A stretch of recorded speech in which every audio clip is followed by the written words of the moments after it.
Hello everyone, it's Michael Mechanical here. I've got a haircut, and also I didn't realise how messy my hair was this time around. But my hair just doesn't stay down anymore, it just goes up and mohawks every morning. It's just a mow, so messier than usual.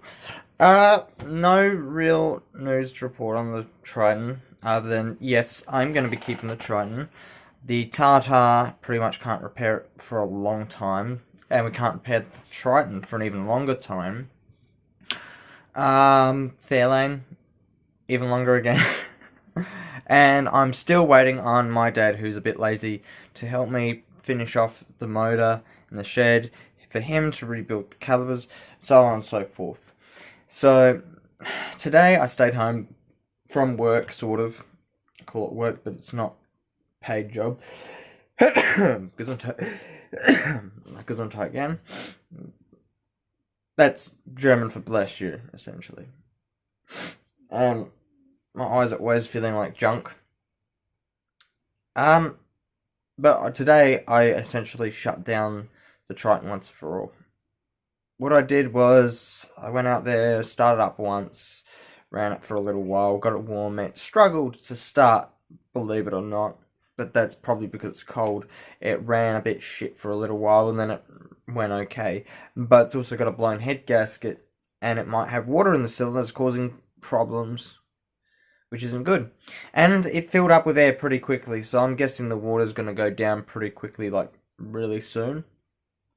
So, with the Triton, the battery's now been removed. The battery might be damaged, and we have no idea whether it is or not. There was all this white corrosion at the base of the battery. I don't see any visual cracking anywhere. It looks like liquid's been spilling out from the sides where the battery terminals are, but from underneath the cover, so I have no idea if it's a good sign or a bad sign or what. So the corrosion down the bottom, it doesn't make much sense, but there could be a logical reason why. It's probably just from the heat and stuff. And then the side of the battery is sort of bulged out a little bit on that one particular side where the positive terminal is, so I'm not sure what the condition of the battery is going to be like. And I'm wondering whether I should take it to get it checked, repaired, or replaced under warranty, depending on the scenario, because then it gives me a little bit longer with a good battery. But I don't want to be ripping anyone off either, so there's that case in point. The leaf spring suspension in the rear end is the major reason why we're going to overhaul the rear. Once that's done, then there's other issues to deal with. It's a long way away. It's a long process. The engine's going to get rebuilt, maybe, but we're actually got an assessment we've made. Essentially, that engine might get replaced under one condition. This motor doesn't blow a head gasket, the one we've essentially rebuilt now. If we put that engine in the white Pajero, drive it hard enough that it's at the same sort of load that one was driving at, if it does not blow a head gasket within like a year or something, we know we're good. But if it blows a head gasket, we lose coolant, we know that engine's not very good for head gaskets, meaning that even though the engine has the capability to deliver so much power, it won't hold it. It can't handle that kind of power. There are head gaskets that can handle it, there's head gaskets that can't. But it's a diesel, and there's a lot of risks with that sort of scenario. It's a cheap head gasket I can get, no problem. But as soon as I spend a lot more money, it's the same problem's going to happen again and again and again. And even with additives that are meant to help hold the head gasket to the sealing surfaces and hold all combustion in the cylinders, that doesn't help, not by much or at all. And I look at all these other cars that can fly on pie, go up a hill all the time, and then I look at this car and it's like old, it struggles, it can't do it. So if I can do the same thing with the white one, with its engine rebuilt and go up those hills, no problem, I'll give it the thumbs up to say yes, I'll rebuild that engine, no problem. But if it can't, it's going to be looking into upgrading the engine, maybe even the driveline, to the extent that we have the power and capabilities to go up those sort of hills, because it can't tour very well if it can't go up the hills. Or I could just be more gentle on the car going up the hills. That's the simplest worst possible scenario. Because the roads are pretty harsh. What else is there to talk about? Nothing really. We haven't done much to the cars. Dad's car is still breaking down.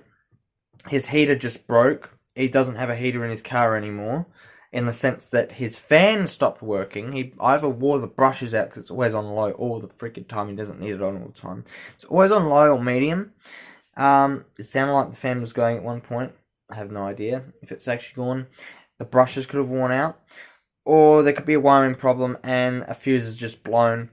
Replace the fuse, it might work, might not. Who knows? But the plan with the Triton is definitely to fix it up good and proper.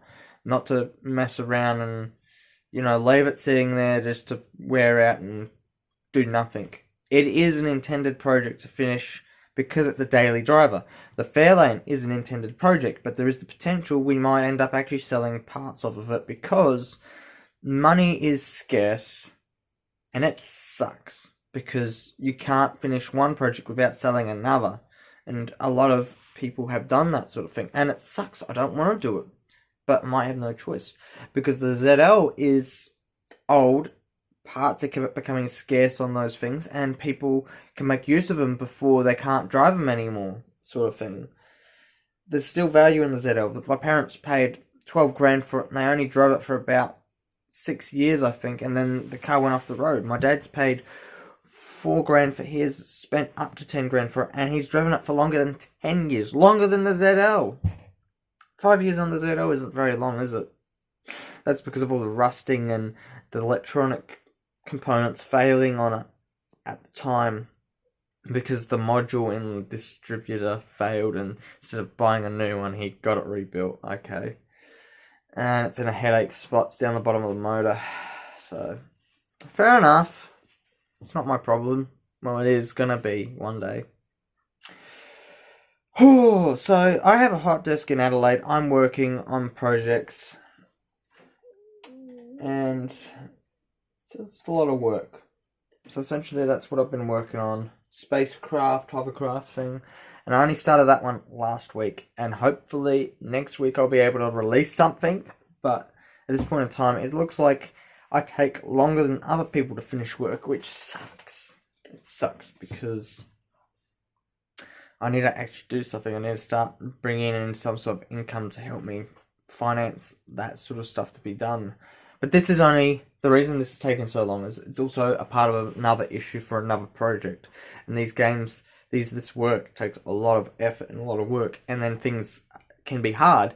So let's turn this hard problem into a project of its own, solve it in that project, release that project, and then we've got something coming in to help keep things going rather than just being, let's build up one big project, then release it and then fail.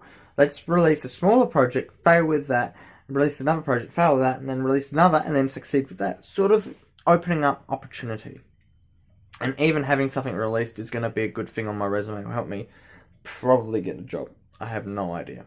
I need a job. Coming the weekend, I'm going to try an audition because I'm struggling as it is to wait and be patient. You guys can probably see that how long it takes before I can do anything to a car these days. I quit the job that I had. It was a waste of money. Even the tax accountant said so. I had to pay a couple $100 in taxes, GST taxes. Then I had to pay the same amount to the tax man. But he saved me money on what I thought I had to pay, but I didn't have to pay that much, which was alright, I guess.